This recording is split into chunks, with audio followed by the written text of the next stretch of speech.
Imagine being invited somewhere not to be celebrated, not to be respected, but to be destroyed in front of a whole crowd. That was what happened to Evan's Sandra. Sandra worked as a maid in the luxurious Brown Enterprises headquarters, a gleaming tower of glass and steel that pierced the city skyline like a declaration of power. She scrubbed marble floors so polished they reflected the enormous crystal chandeliers hanging overhead. She wiped down glass walls that separated corner offices from open workspaces. She emptied trash bins filled with discarded drafts of million-dollar contracts. Every day, she moved through that building like a ghost, present but unseen, necessary but invisible. People walked past her without eye contact. Executives in designer suits strode by, phones pressed to their ears, discussing mergers and acquisitions. Assistants hurried past clutching leather portfolios, their heels clicking urgently against the imported Italian marble.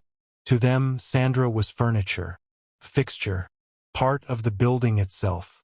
Sometimes, when she stood still near a wall, holding her mop or her cleaning cart, she wondered if they could even see her at all.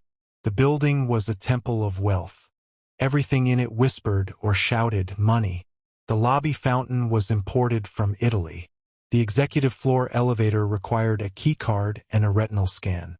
Even the soap in the bathrooms cost more per bottle than Sandra made in a day.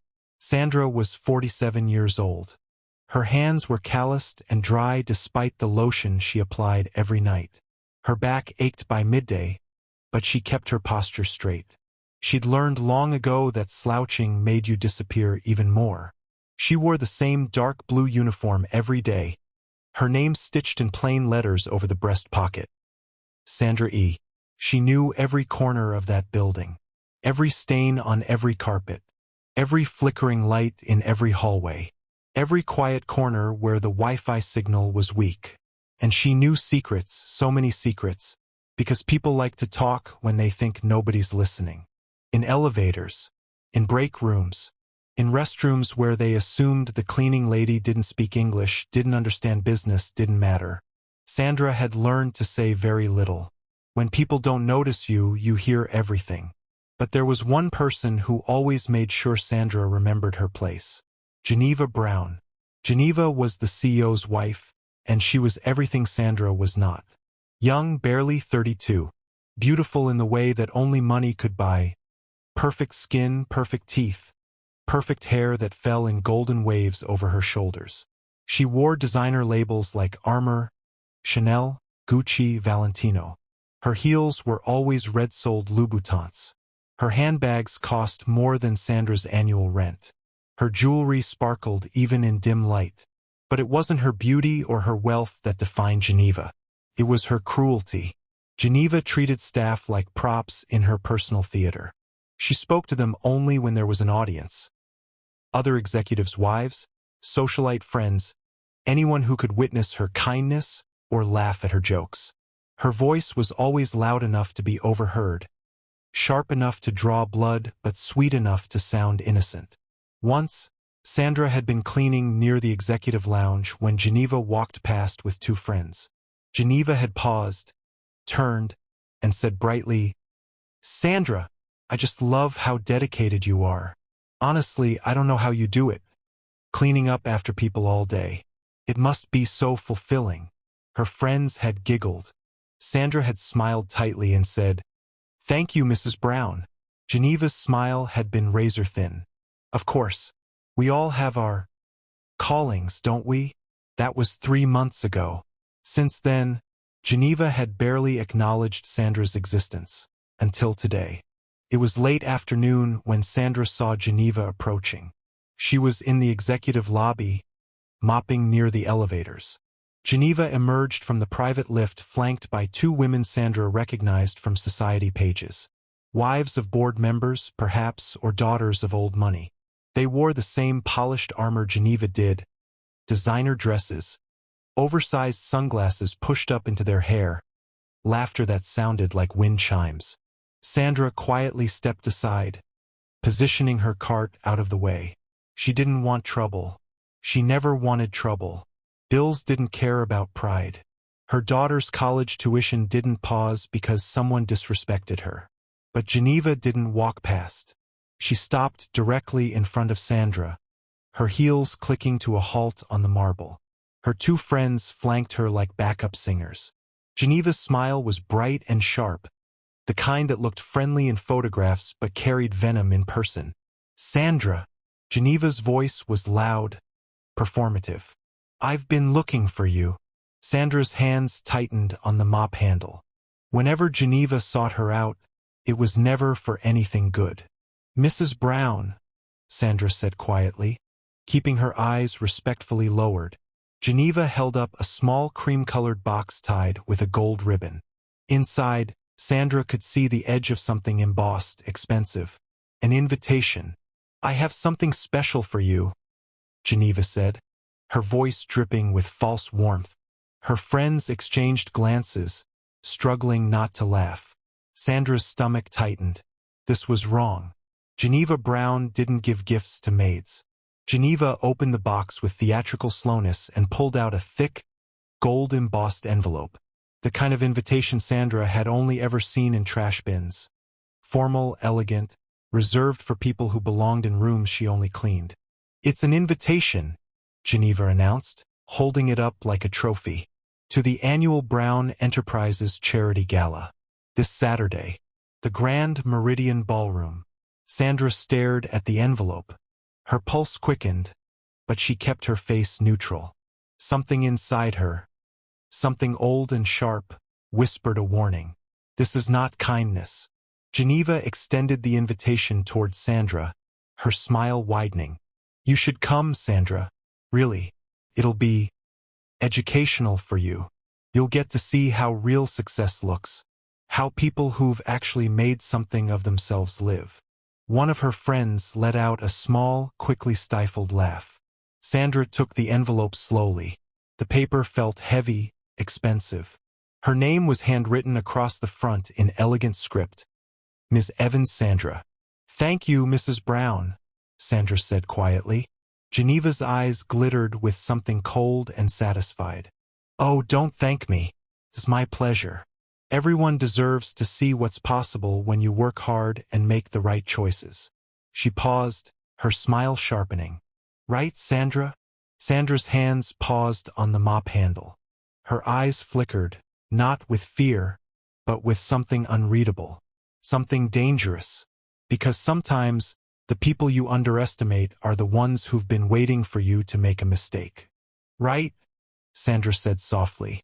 Geneva laughed, turned on her heel and walked away, her friends following in a cloud of perfume and cruelty. Sandra stood alone in the empty lobby, holding the invitation in her calloused hands. She didn't cry. She didn't rage. She thought. And behind her carefully neutral expression, something old and sharp began to wake up. Geneva Brown's penthouse office occupied the entire top floor of Brown Enterprises. Floor-to-ceiling windows offered a panoramic view of the city, a kingdom she felt she ruled by marriage. She stood at those windows now, swirling champagne in a crystal flute, her reflection sharp against the darkening sky. Her assistant, Tiffany, sat on the white leather sofa, tablet in hand, looking uncomfortable. You really did it, Tiffany said quietly. You invited her. Geneva turned, her smile luminous with satisfaction. Of course I did. And she took the bait beautifully. Did you see her face? That pathetic little flicker of hope. Geneva, I don't know if this is. Relax. Geneva waved her hand dismissively. It's perfect. Saturday night, the gala. Every important person in the city will be there. Investors, politicians, the press. She took a sip of champagne. And right in the middle of it all will be Sandra, sitting front row. Tiffany frowned. Front row. Oh yes, I want everyone to see her. I'm giving a speech about our charity work, lifting people out of poverty through opportunity. Geneva laughed. Sandra will be my visual aid. The before picture. Cameras will capture every uncomfortable moment. It'll make beautiful content for the foundation's social media. That's Tiffany hesitated. That's kind of cruel, isn't it? Geneva's eyes hardened. It's called optics, Tiffany. Besides, she should be grateful. When does someone like her ever get to enter a room like that? I'm doing her a favor. Does James know about this? Geneva's smile tightened. James knows enough. In his corner office 3 floors below, James Brown stood at his own window, tie loosened, whiskey in hand. He was 51, silver-haired, handsome in the way powerful men often are, less about features, more about presence. But tonight his presence felt heavy. He'd overheard Geneva on the phone earlier, laughing about the Maid and Saturday's surprise. He hadn't asked for details. He'd learned not to, but something gnawed at him. Something about the name Sandra, Evan's Sandra, felt familiar. Not just as the woman who cleaned his building, but something older. Something buried. The intercom buzzed. Mr. Brown, your wife is here. Geneva swept in moments later, still holding her champagne, radiant with excitement.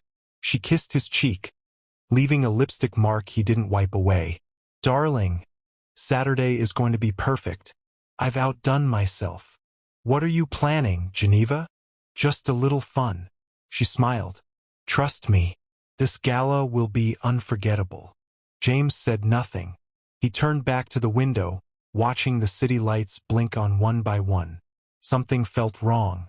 But Geneva was already gone, heels clicking down the hallway, laughter trailing behind her like perfume.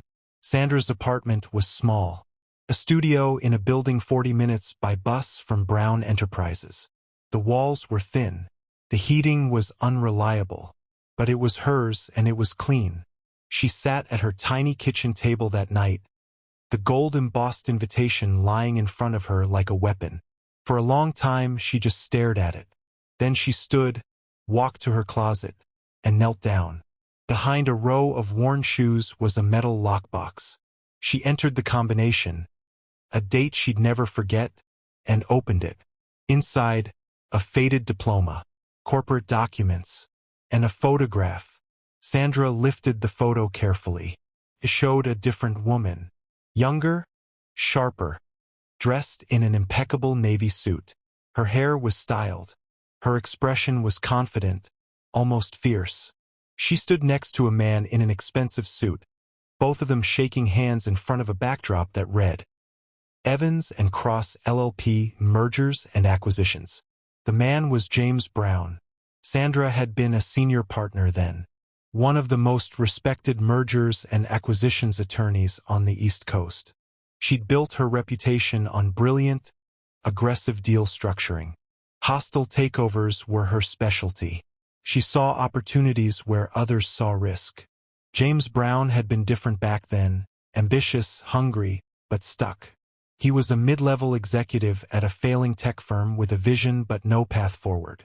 He'd come to Sandra with a pitch, a hostile takeover of Meridian Corp, a logistics giant drowning in debt but rich in infrastructure. If executed correctly, it could be transformed into an empire. Most attorneys would have called it impossible. Sandra called it interesting. She spent 18 months on that deal. 18 months structuring shell companies, navigating international regulations, building legal frameworks that could withstand scrutiny. She worked 90-hour weeks. She mortgaged her own reputation on it. And it worked. The takeover succeeded. Meridian Corp became the foundation of Brown Enterprises. Within 2 years, James was a billionaire. He'd promised Sandra 12% equity and a board seat. They shook hands. The photograph was taken. Her mentor, Margaret Cross, had warned her. Get it in writing, Sandra. Legal. Binding. Handshakes don't hold up in court.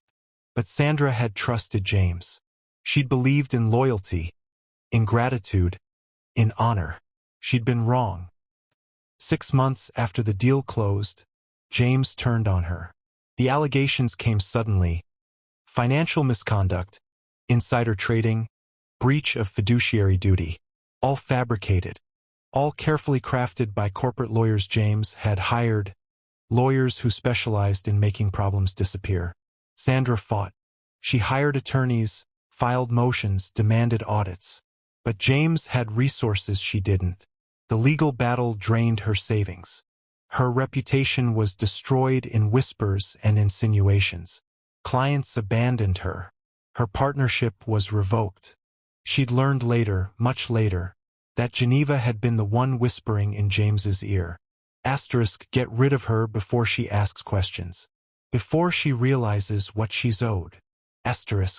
Sandra's equity stake had been buried under layers of corporate restructuring, offshore accounts, and legal language designed to confuse and exhaust. She couldn't afford to keep fighting. So she'd stopped. She'd disappeared. Sandra closed the lockbox and sat back on her heels. For 5 years, she'd been invisible. She cleaned floors and emptied trash and kept her head down because survival required it. Because her daughter needed tuition money. Because pride didn't pay bills. But Geneva had made a mistake. Geneva had invited her back. Sandra placed the photo on the table next to the invitation. 2 versions of herself, separated by betrayal and time. Her voice was quiet, but it carried the weight of steel. They didn't just take my career. They took my name, my credibility, and $5 million worth of equity I helped them steal. She stood, her reflection in the darkened window sharp and clear. But they made one mistake.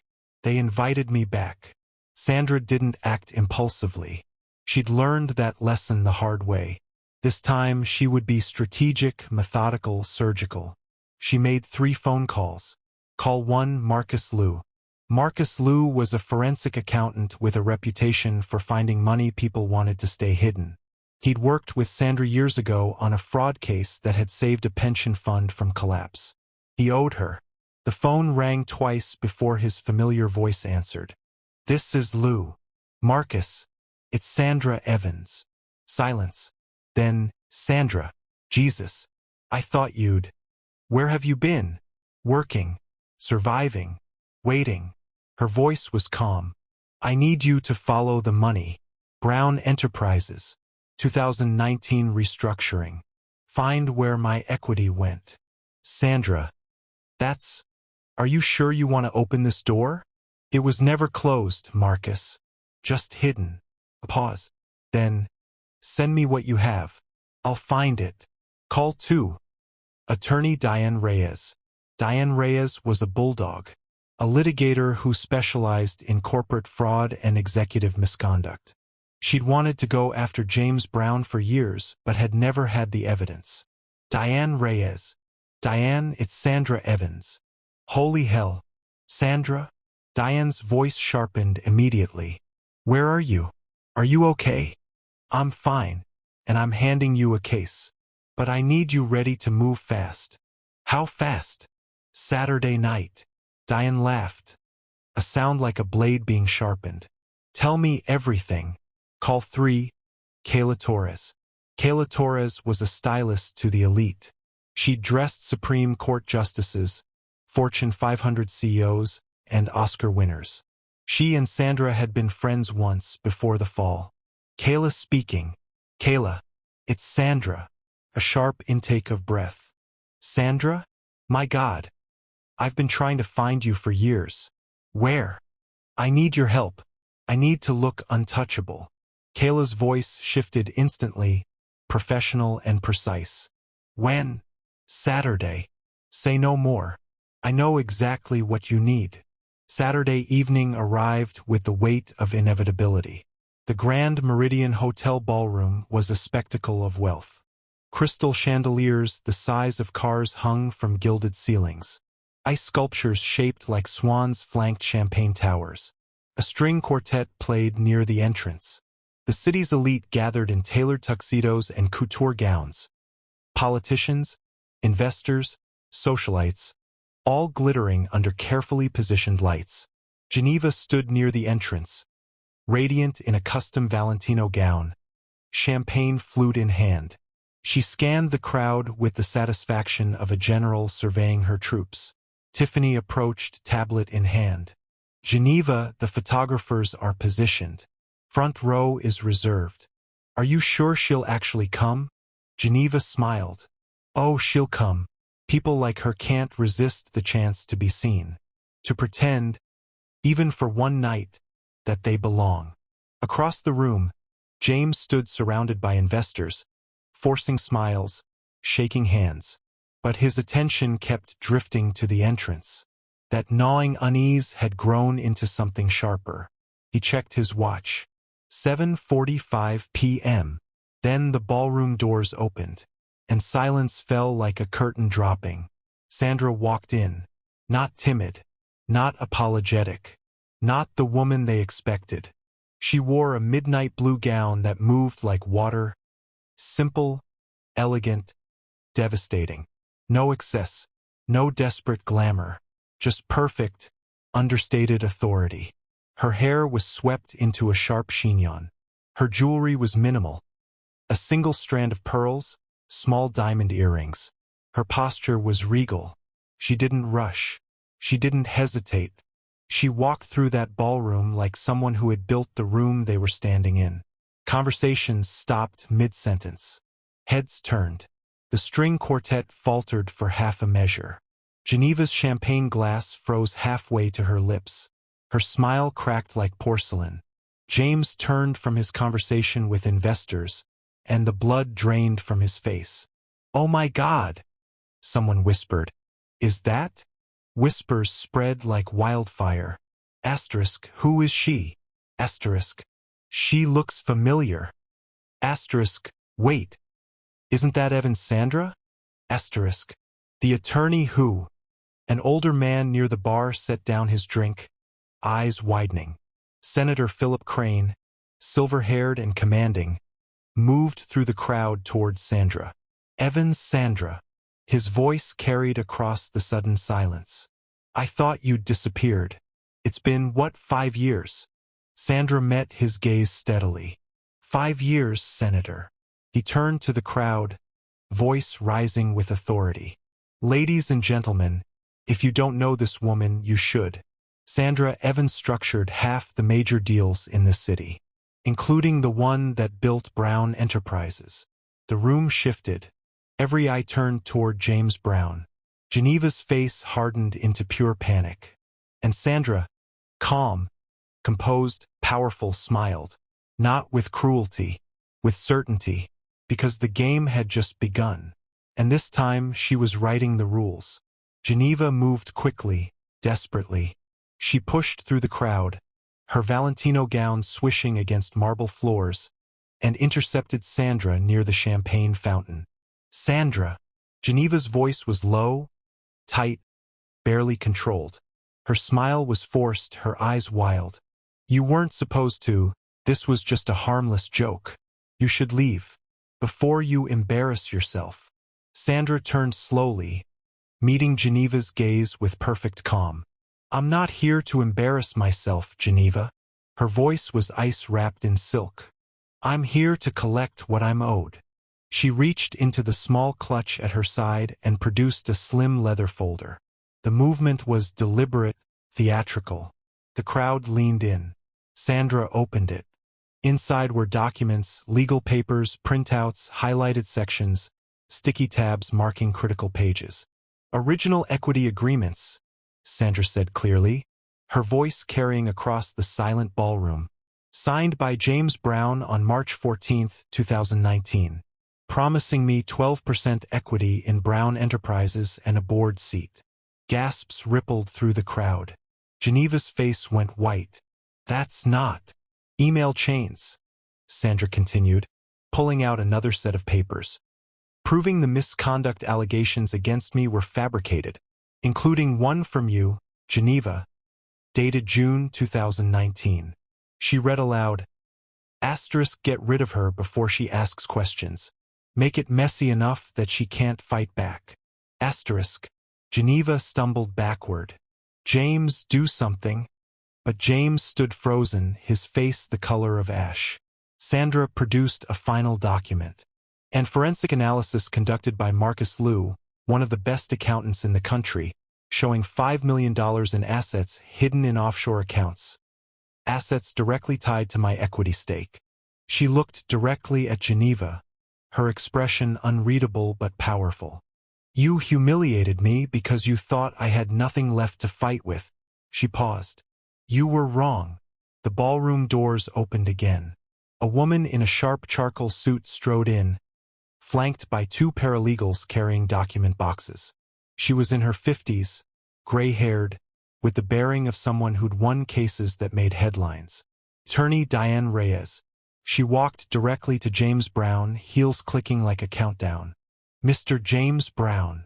Her voice was clear, professional, devastating. You've been served. She handed him a thick envelope. Sandra is filing suit for breach of contract, equity theft, defamation, and corporate fraud. Discovery begins Monday morning at 9 a.m.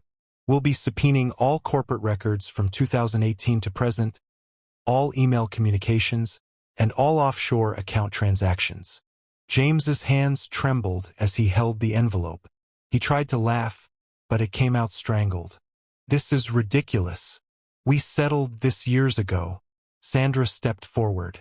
No, James. Her voice cut through his protest like a blade. You silenced me. There's a difference. Silence isn't consent. It's survival. And I'm done surviving. Diane continued, her voice relentless. We're also filing for immediate injunction against asset transfers pending investigation. If you attempt to move funds, liquidate holdings, or restructure corporate entities, you'll be in contempt. An investor near James pulled out his phone. Another stepped away, whispering urgently to someone. A board member approached Sandra, his expression grave. Ms. Evans, if this is accurate, the board needs to speak with you. Privately, urgently. Geneva grabbed James's arm, mascara starting to run. You said this was buried. You promised she couldn't touch us. James's voice was hollow. I thought she couldn't. Diane smiled coldly. You underestimated her. People often do. Phones buzzed across the ballroom. Reporters who'd been covering the charity gala suddenly had a much bigger story. Investors pulled James aside. The optics were catastrophic. The empire built on Sandra's brilliance was crumbling. And Sandra stood at the center of it, calm and untouchable. 9. The ballroom had descended into controlled chaos.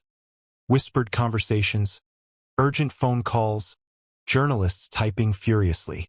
Geneva had fled to the restrooms, surrounded by confused friends. James stood isolated, his lawyer already on the phone. Sandra walked to the center of the room. She didn't raise her voice. She didn't need to. The room fell silent, all eyes on her.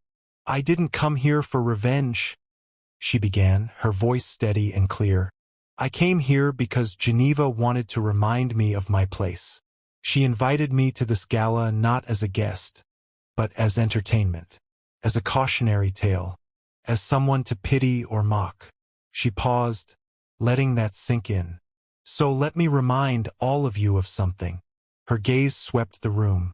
Dignity isn't given by money or status. It's not something you wear or buy or inherit. It's something no one can take from you unless you let them. Several people nodded. Others looked away, uncomfortable. 5 years ago, I let them take mine. I was broken, gaslit, financially destroyed. I believed the lies they told about me. I disappeared because I thought I had nothing left. Her voice strengthened. But tonight, I realized something. They didn't take my dignity. They just made me forget I had it. And Geneva? She looked toward the restroom hallway where Geneva had fled. You gave me exactly what I needed to remember. She held up the invitation, gold lettering gleaming under the chandeliers. You invited me here to humiliate me in front of these people. Instead, you gave me the stage I needed to reclaim what's mine. So thank you, Geneva, for the invitation, for the spotlight, and for underestimating me. Silence held for 3 long seconds. Then one person clapped. Senator Crane, standing near the bar. Then another. A woman in a silver gown. A CEO Sandra had once helped in a merger negotiation. Then the applause spread, building like a wave. Not pity. Respect. People stood. The applause grew louder. Several investors who'd been speaking with James turned and clapped. A journalist near the back wiped her eyes. Sandra stood there, composed and powerful, and let the moment wash over her. This was victory, not revenge, not destruction, reclamation. Geneva emerged from the restroom hallway, makeup ruined, face blotchy. She saw the standing ovation, saw Sandra at the center of it, and her face crumpled. She turned and fled through a service exit, Tiffany and one remaining friend trailing helplessly behind her. James stood alone, surrounded by investors and board members murmuring urgently. His phone buzzed. Emergency board meeting Monday 8 a.m. Sandra walked toward the exit. The crowd parted like water. Senator Crane shook her hand. Sandra, we should talk. I know people, law firms, investment groups who'd want you back. Sandra smiled gently.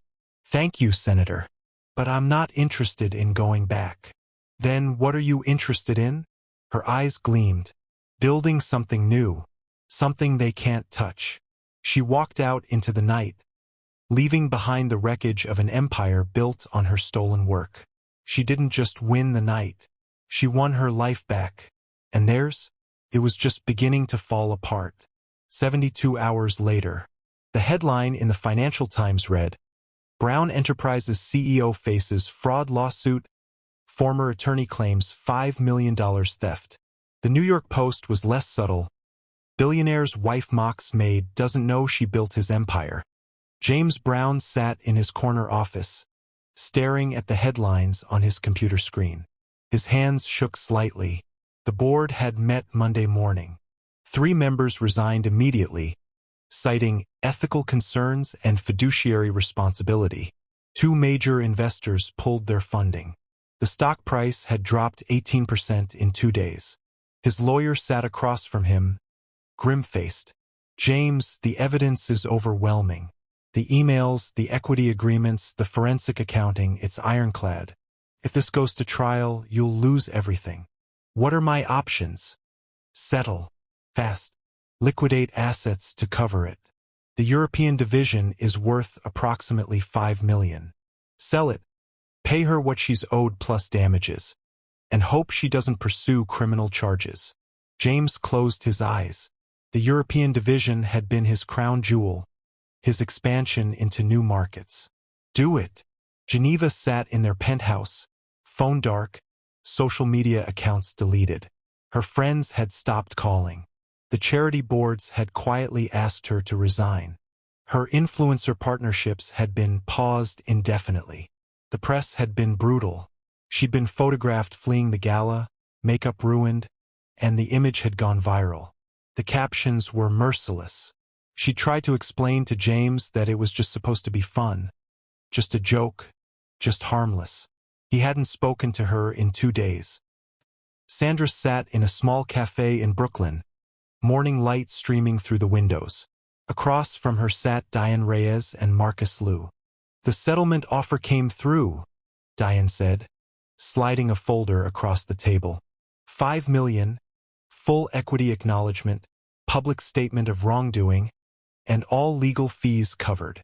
Marcus grinned. Plus interest. I made sure of that. Sandra opened the folder, scanning the documents.